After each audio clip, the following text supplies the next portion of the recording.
Right container ను వెనుక నుంచి కారు బలంగా ఢీకొట్టింది. ప్రమాదంలో డ్రైవర్ తో పాటు మరొక ముగ్గురు మృతి చెందారు. నిర్మల్ జిల్లా బైంసాలోని సత్పూల్ బ్రిడ్జ్ వద్ద ఈ ఘటన చోటు చేసుకుంది. ప్రమాద సమయంలో కారులో మొత్తం 7 ఉన్నారు. వారు హైదరాబాద్ వెళ్తుండగా ఈ ప్రమాదం చోటు చేసుకుంది. మృతులను కుబీర్ మండలంలోని కుప్టీ గ్రామస్తులుగా గుర్తించారు. మృతులను భోజారం పటేల్, రాజన్న, బాబన్న, డ్రైవర్ వికాస్ గా గుర్తించారు. మరో ముగ్గురికి తీవ్ర గాయాలయ్యాయి. వారిలో సర్పంచ్ గంగాధర్ తలకు తీవ్రంగా గాయాలు కావడంతో నిజామాబాద్ ఆసుపత్రికి తరలించారు. అప్డేట్స్ మా ప్రతినిధి శ్రీనివాస్ ద్వారా తెలుసుకుందాం.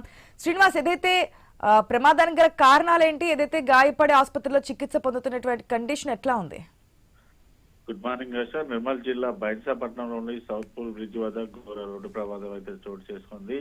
ఎర్టిగా వాహనం కంటైనర్ ను వెనుక నుంచి బలంగా ఢీకొట్టడంతో అయితే పూర్తిగా కారు నుజ్జునుజ్జయి నిర్మల్ జిల్లా కుబీర్ మండలంలోని కుప్టి గ్రామానికి చెందినటువంటి డ్రైవర్ తో పాటు మరో ముగ్గురు అయితే స్పాట్ లోనే మృతి చెందిన పరిస్థితులు అయితే ఉన్నాయి. మృతులు భోజారం పటేల్ తో పాటు బాబన్న, డ్రైవర్ వికాస్ తో పాటు మరొకరు కూడా ఉన్నట్టుగానైతే తెలుస్తుంది. అయితే ఈ ప్రమాద సమయంలో ఎర్టిగా వాహనంలో మొత్తం 7 ఉండగా 4 అయితే స్పాట్ లోనే మృతి చెందగా మరో ముగ్గురికి అయితే తీవ్ర గాయాలయ్యాయి. ఇందులో నూతనంగా కుప్టి గ్రామానికి ఎన్నికైనటువంటి సర్పంచ్ గంగాధర్ కూడా ఉన్నాడు. అతని తలకు తీవ్ర గాయాలు కావడంతో అయితే ప్రస్తుతానికి అతన్ని నిజామాబాద్ ఆసుపత్రికి అయితే తరలించి చికిత్సలు అయితే అందిస్తున్న పరిస్థితులు అయితే ఉన్నాయి. అయితే గ్రామానికి చెందినటువంటి ఒక వ్యక్తికి రెయిన్బో ఆసుపత్రిలో చికిత్స అందిస్తుండగా వీరు అతన్ని పరామర్శించడానికి వెళ్లి తిరిగి ఇటు గ్రామానికి వస్తున్న క్రమంలో ఈ రోజు తెల్లవారుజామున ఈ ఘటన అయితే చోటు చేసుకుంది. పూర్తిగా వీరంతా కూడా ఒకే గ్రామానికి చెందిన వారు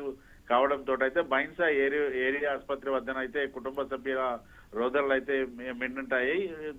దీనికి అంటే ఈ యాక్సిడెంట్ కి అయితే ప్రధాన కారణం ఎర్టిగా వాహనం అతివేగంగా రావడం, ఈ బ్రిడ్జ్ వద్ద కంటైనర్ ను ఢీకట్టడంతో ఈ ఘటన జరిగినట్టుగా అయితే తెలుస్తుంది. ప్రస్తుతానికైతే పోలీసులు సంఘటన స్థలానికి అయితే చేరుకున్నారు.